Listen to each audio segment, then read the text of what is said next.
안녕하세요. MK팀 사진아카데미의 김미경입니다. 오늘은 화각, 앵글, 그리고 안내선을 활용한 사진 표현법입니다. 첫 번째로는 화각에 대해서 설명하겠습니다. 화각은 지난 몇 시간 동안 계속 말씀드린 것 같은데 화각의 뜻은 여러분들 다 아시죠? 보이는 범위. 그래서 그 화각에 따라서 렌즈가 달라진다고. 기본적으로 인간의 시각과 같은 범위를 갖는 아이가 표준 렌즈. 그 다음 두 번째가 이 표준 렌즈를 기점으로 해서 화각이 좁으면 망원 렌즈, 화각이 넓으면 광각 렌즈입니다. 그래서 오늘은 선생님들이 알다시피 이제 그 화각에 대한 얘기는 이제 이해를 하신 것 같고요. 두 번째로 화각에 따라서 표현되는 사진들. 그래서 어떨 때 이런 화각의 렌즈를 쓰면 좋은지, 그리고 단점은 뭔지 그거에 대해서 설명을 해드리려고 해요. 네. 첫 번째로는 표준 렌즈입니다. 표준 렌즈 한번 보실까요? 네. 표준 렌즈는 인간의 시각과 비슷하죠. 비슷하다고 해서 보통 45도에서 50도 사이를 말하는데요. 이 표준 렌즈는 일반적으로 원근감을 되게 자연스럽게 표현해요. 그럴 수밖에 없죠. 왜? 우리가 항상 보던 거니까. 그리고 안정감을 주죠. 왜냐면 왜곡이 생기지 않고 내가 익숙한 풍경이고, 그죠? 익숙하게 사물을 표현해 주니까. 그렇지만 또 어떤 부분에서는 또 지루할 수도 있고, 장점과 단점이 있지만 많은 곳에서 활용이 됩니다. 그리고 또 하나는 뭐냐면 그 표준 렌즈를 갖고 작업하는 경우가 많아요. 저도 지금 동영상 촬영을 표준 렌즈로 하고 있거든요. 그래서 거의 편안하게 나의 모습이 보여지는 것 같아요. 그리고 표준 렌즈를 갖고 작업한 되게 유명한 작가가 있어요. 앙리 까르티에 브레송이라고 해가지고 오랫동안 표준 렌즈를 갖고 작업을 했죠. 그래서 표준 렌즈가 갖고 있는, 기본적으로 우리가 사진 찍을 때 알려면 이 표준 렌즈를 좀 이해를 좀 해야만이 그 다음에 달라지는 망원 렌즈, 광각 렌즈 특징들을 이해할 수가 있습니다. 근데 스마트폰에는 표준 렌즈가 없죠. 거의 표준의 광각이라고 할 수 있으니까. 근데 거의 활용 범위는 비슷하니까 여러분들이 각자 특징을 알고 있으면 돼요. 그 다음 광각 렌즈에 대해서 말씀을 드릴 건데, 이번 시간에는 광각 렌즈랑 망원 렌즈에 대해서 많이 말씀을 드릴 거예요. 우리가 스마트폰에서 많이 사용할 수 있는 렌즈군들이니까 광각 렌즈입니다. 표준 렌즈보다 화각이 좀 넓죠. 그래서 가까이에 있는 주제를 되게 비정상으로 크거나 과장되게 표현을 할 수 있습니다. 그래서 어떨 때 시각적으로 막 호소하고 강한 인상을 줄 때 이런 광각 렌즈를 사용을 많이 합니다. 또한 좁은 공간에서 되게 다이나믹하게 사진을 촬영을 할 때, 그때도 광각 렌즈를 많이 써요. 그리고 광각 렌즈는 원근감을 1차적으로 과장시키죠.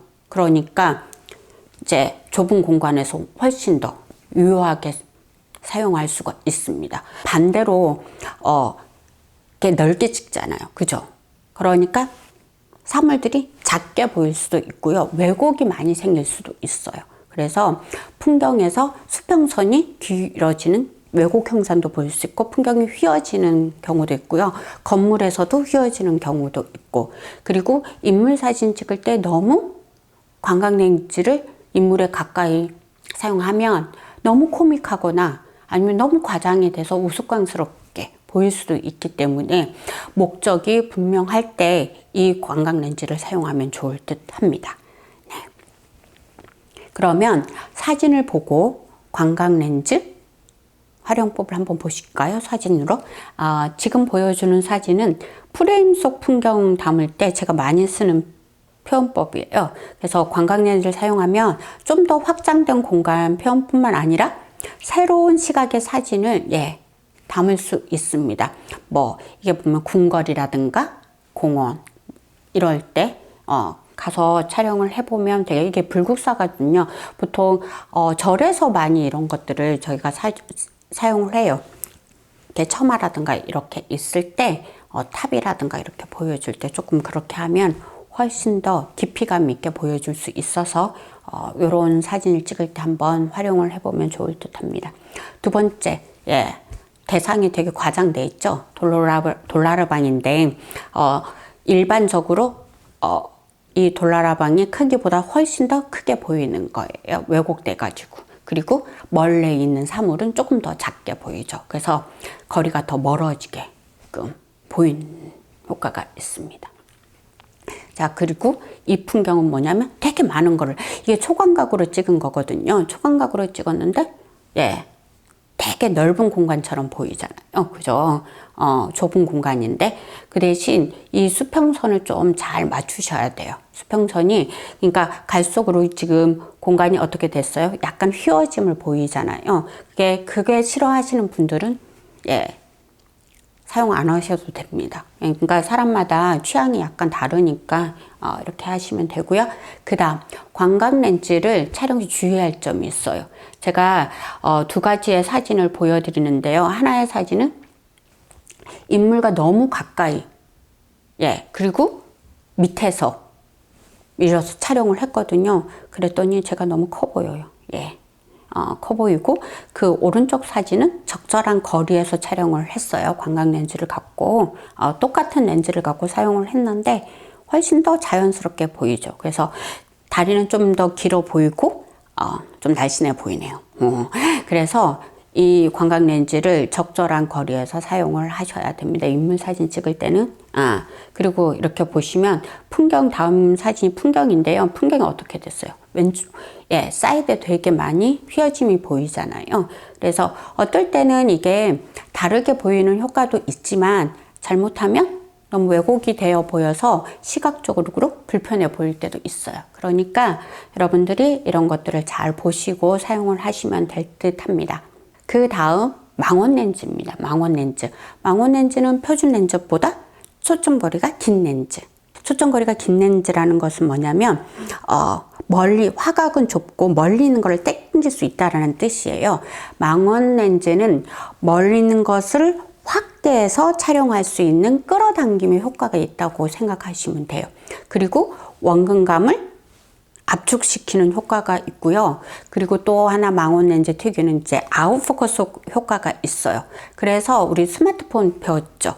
인물 사진 모드하고 갤럭시의 라이브 포커스 모드에서 이 아웃포커스를 수치를 이용해서 아웃포커스를 만드는 거. 그죠? 그게 이제 망원 효과라고 합니다.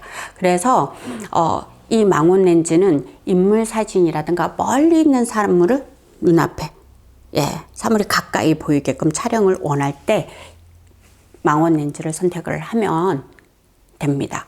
근데 단점이 있어요. 아까 초점거리 얘기 나왔죠. 이게 초점거리가 길어서 포커스를 맞는 범위가 일반 렌즈보다 광각 렌즈는요 가까이 들어가 가지고 포커스 선명하게 찍을 수 있는데 얘는 가까이 들어가면 초점이 잘 안 맞춰져요. 그러니까 망원 렌즈를 보통 우리가 인물 사진 찍을 때 보시면 1m, 1.5m 거리 유지하세요 이렇게 나와 있잖아요. 그런 것처럼 거리를 어느 정도 유지를 해 주셔야 촬영을 할 수 있어요. 그러니까 여러분들이 그 망원 렌즈를 사용할 때는 초점이 잘 안 맞으면 피사체에서 뒤로 하시고 촬영을 하셔야 됩니다. 그래서 한번 볼까요?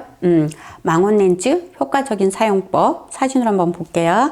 피사체와 배경을 분리시키고 작은 사물을 크게 표현하고 싶을 때 활용하면 되게 좋죠. 여기 보시면 뒤에 피사체 아웃포커스가 됐고 앞에 있는 거는 되게 선명하게 보이죠. 그러니까 아웃포커스가 됨으로써 앞에 있는 게 더 선명하게 보이는 효과가 있는 거예요. 그래서 인물이라고 생각하면 인물도 이렇게 찍으시면 됩니다. 그러면 인물이 더 선명하게 보이면서 인물을 부각시킬 수 있다는 뜻입니다. 그 다음 멀리 있는 애를 당겨서 찍은 거잖아요. 제가 곱하기 2, 저는 아이폰을 쓰니까 곱하기 2에서 피사체 원근감 압축시켜가지고 색으로 표현을 한 겁니다. 그래서 보통 풍경에서도 이 망원 렌즈를 쓰시면 되게 효율적으로 촬영을 할 수 있을 거라고 생각이 듭니다. 그 다음, 요 사진은 제가 여행을 갔을 때 찍은 사진이거든요. 옆에 너무 사람들이, 대기자들이 많아가지고, 제가 사각 프레임, 4대3이면 옆에 사람들 보니까 그거 다 잘라내고 조금 멀리서 망원 렌즈를 갖고 이제 풍경이랑 같이 촬영한 사진입니다.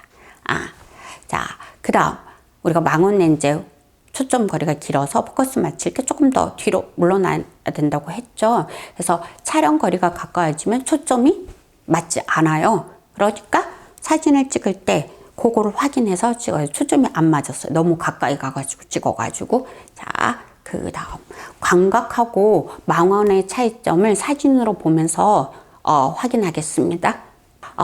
제가 똑같은 사물, 사진 지금 보여주는 사진을 보시면 광각 망원 차이 딱 알 수 있겠죠. 이거는 우리 처음에 화각 얘기할 때 이제 많이 하셔가지고 좋을 듯 해요. 그래서 어떤 효율적으로 보였는지.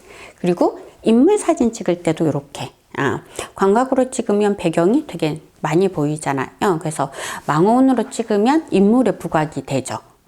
배경을 우선으로 하게 되면 뭐 광각, 화각이 넓은 거를 찍으면 되지만 인물이 우선이면 이렇게 망원으로 당겨서 사진을 찍는 게 훨씬 더 유리한 것 같습니다. 그 다음 앵글에 대한 설명입니다. 카메라 앵글 여러분 들어보셨죠? 언젠간 들어보셨을 거예요. 카메라 어떻게 찍으면 아름답게 표현이 되는지, 더 부각시키는지. 그래서 화각도 거기에 연결이 돼야만이 좋은 사진을 얻을 수 있거든요.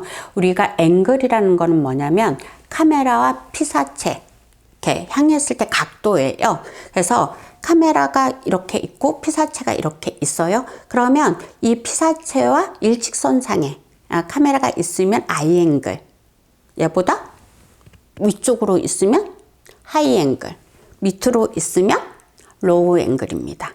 예를 들어서 인물이라고 하면 눈높이에 맞춰서 찍으면 아이 앵글, 올라 있으면 하이 앵글.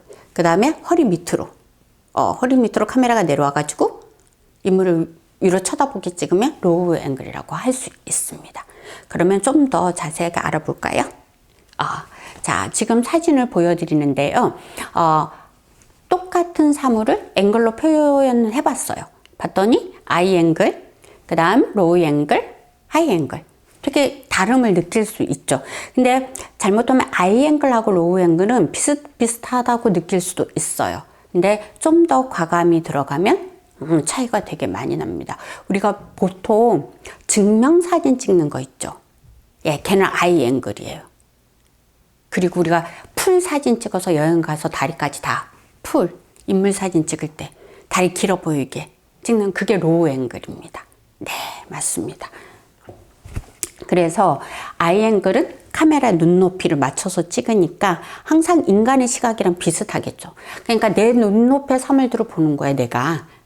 그랬더니 아이 앵글을 찍었더니 익숙해진 앵글인 거예요. 그래서 어떨 때는 되게 평범해 보여요. 평범해 보이고, 그리고 평범한 사진을 찍을 때 일반적으로 나랑 항상 시선이 다르지 않게 사진을 찍을 때는 아이 앵글이 적합할 수도 있습니다. 그 다음 하이 앵글은 인간의 눈높이보다 위치가 높죠. 그래서 인물 촬영할 때는 상대적으로 머리가 크게 나와요. 그래서 코믹하게 이렇게 인물이 코믹하게 표현되거나 그렇게 촬영할 때 많이 쓰는 경우가 있어요. 근데 많이는 안 씁니다. 인물 촬영할 때는. 근데 풍경에서는 많이 쓰죠. 하이 앵글이. 버드뷰라 했잖아요. 새가 날아가는, 요즘 많이 쓰는 드론. 되게 하이죠. 그래서 그거는 버드뷰라고 합니다. 그리고 우리가 높은 산에서, 높은 공간에서 밑을 쳐다볼 때, 되게 다이나믹하게 풍경을 묘사할 수 있죠. 그리고 인간은 또 그거를 새롭게 느낄 수가 있습니다. 그래서 풍경에서는 하이 앵글을 좀 많이 쓰는 편입니다. 네. 그리고 로우 앵글, 인물에서 우리가 많이 쓰죠. 허리보다 낮은 곳에서 이렇게 각도 각도를, 그래서 찍으면 인물의 다리가, 다리 허리가 되게 각선이 스마트하게 보이죠. 그래서 이 로우 앵글은 인물 사진 찍을 때 이제 많이 쓰죠. 왜냐하면 모델이 실제보다 날씬하게 보이니까. 저도 많이 써요. 왜냐면 제가 다리가 길어 보여가지고 이런 것들을 많이 써요. 그리고 이제 아까 화각 배울 때 보시면 돌나르방 되게 극대하게 크게 과장되게 보이죠. 그럴 때도 로우 앵글 많이 써요. 그래서 숲이라든가 이렇게 갔을 때 하늘 바라보면서 로우 앵글 많이 씁니다. 그러면 사진으로 한번 확인해 보실까요? 하이앵글 효과적인 피사체, 우리가 일상적으로 찍을 수 있는 거를 먼저 설명을 드릴 거예요. 음식 사진 이렇게 보시면 음식에 들어있는 어떤 내용물들을 이제 확인을 할 때라든가, 그래서 셋업된 사진들 있잖아요. 그래서 하이앵글을 되게 많이 써요. 그리고 그렇게 쓰시면 되게 효과적인 것 같아요. 그 다음 꽃 안속 세상, 꽃 안에 들어가서 보이는 그러니까 꽃술이라든가 이런 것들 볼 때 하이앵글을 쓰시면 훨씬 더 좋을 듯 해요.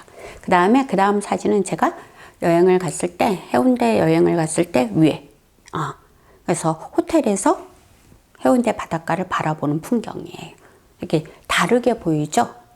그렇습니다. 그래서 하이앵글은 풍경, 음식 많이 써요. 그러니까 선생님들이 그런 것들 상상했다가 한 번씩 활용해 보세요. 오케이. 자, 이거는 한라산에서 찍은 거잖아요. 높은 곳에서 이제 한라산이라든가 산에 올라가면 능선들이 보이잖아요. 그래서 위에서 내리꽂혀서 찍는 사진이잖아요. 그렇죠? 그래서 광활한 풍경을 담을 수도 있습니다. 이렇게 셀카 촬영할 때 되게 귀엽게. 근데 셀카가 너무 과격하게 올라가면 너무 부자연스러울 수도 있어요. 그래서 적당하게 올려서 사진을 찍어주시면 좀 귀여운 포즈, 우리 이렇게 해가지고 찍을 때 있죠? 그럴 때 사용할 수 있습니다. 자, 그 다음 로우 앵글이에요. 로우 앵글이 효과적 피사체. 자, 하늘 풍경, 어떤 대상이 있고 구조물이 있고 하늘을 되게 많이 나올 때 우리가 밑에서 많이 찍죠. 그죠? 지금 다리가 있고 그냥 여기서 그냥 아이앵글로 찍어버리면 다리에 포커스가 맞출 수 있거든요. 그래서 다리는 조금 넣고 이제 위에 하늘의 멋진 풍경을 좀 많이 넣었어요. 이럴 때 로우 앵글을 쓰시면 되고요. 그 다음에 이렇게 나무의 거대함을 표현을 할 때, 우리 소나무 이럴 때 로우 앵글을 많이 쓰죠.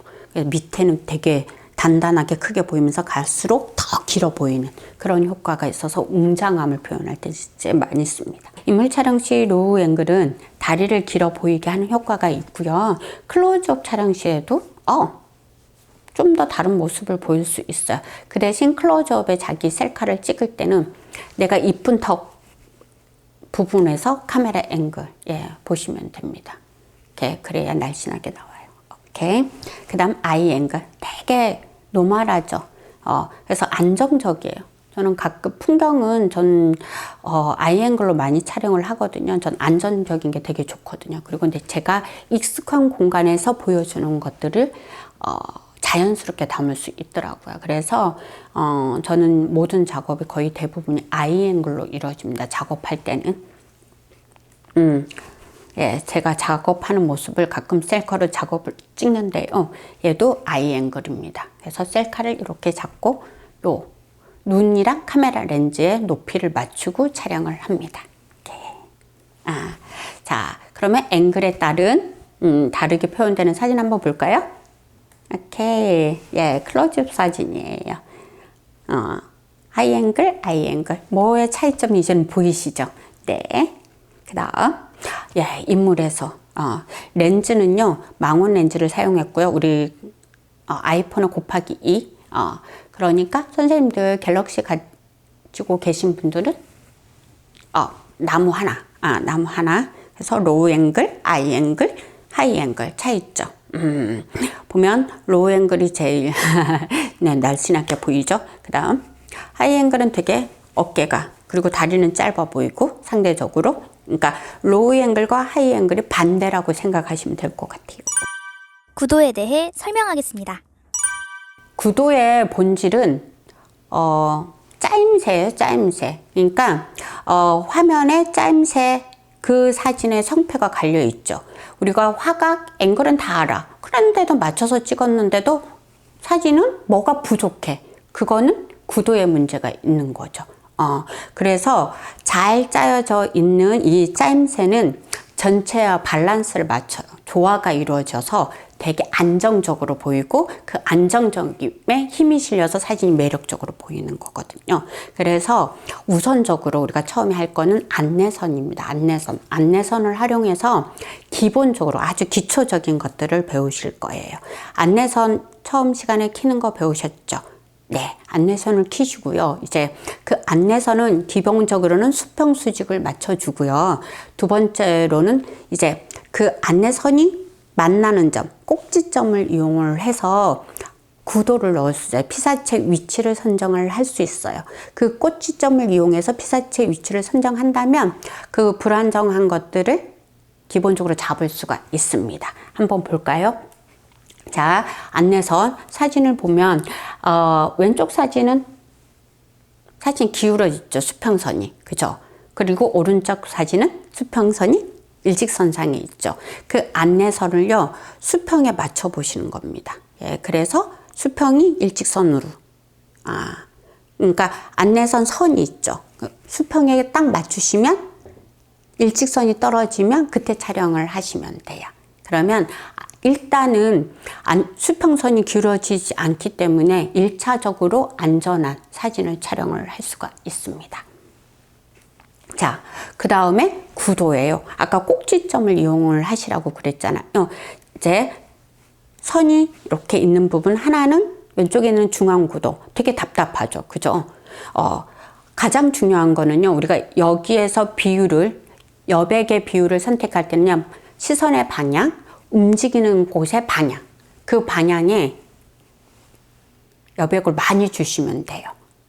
1차적으로. 그러시면 좀 더 활동성 있고 안정적으로 볼 수 있어요. 답답하지 않는 구도가 됩니다. 그러면 1차적인 거는 중앙에 있고 그 다음 사진은 움직이는 방향 쪽에 공간에 여백을 많이 넣었죠.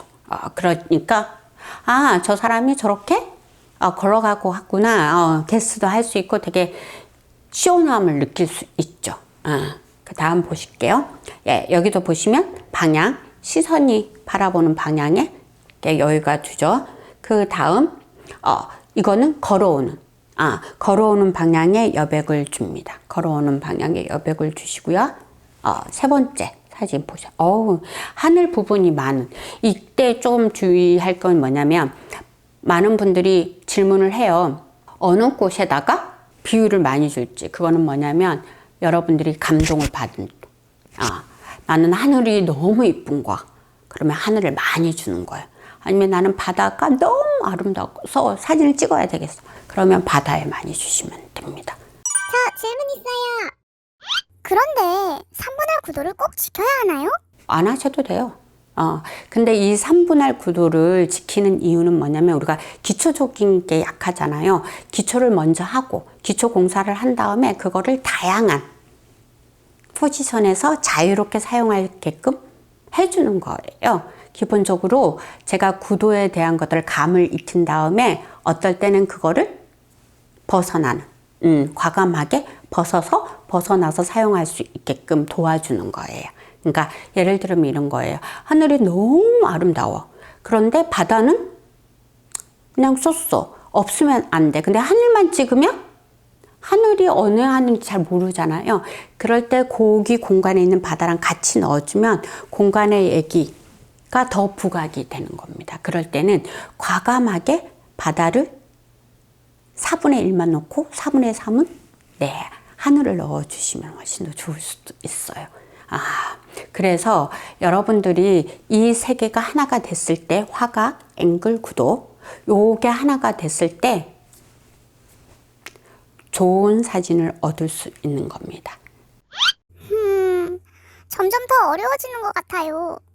네, 어렵습니다. 사진은 배울수록 조금씩 어려운 거 뭐냐면 이제 그걸 갖고 하나로 뭉쳐서 표현을 하려니까 어려운 거예요.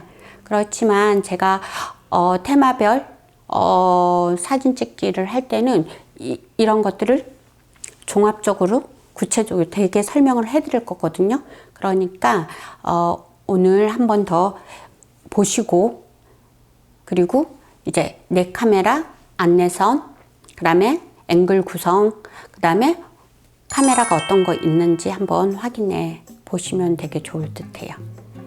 네, 수고하셨습니다. 본 강의는 매주 화요일 업로드 됩니다. 감사합니다. 끝까지 시청해 주셔서 감사합니다. 여러분의 좋아요와 구독은 저희들한테 큰 힘이 됩니다.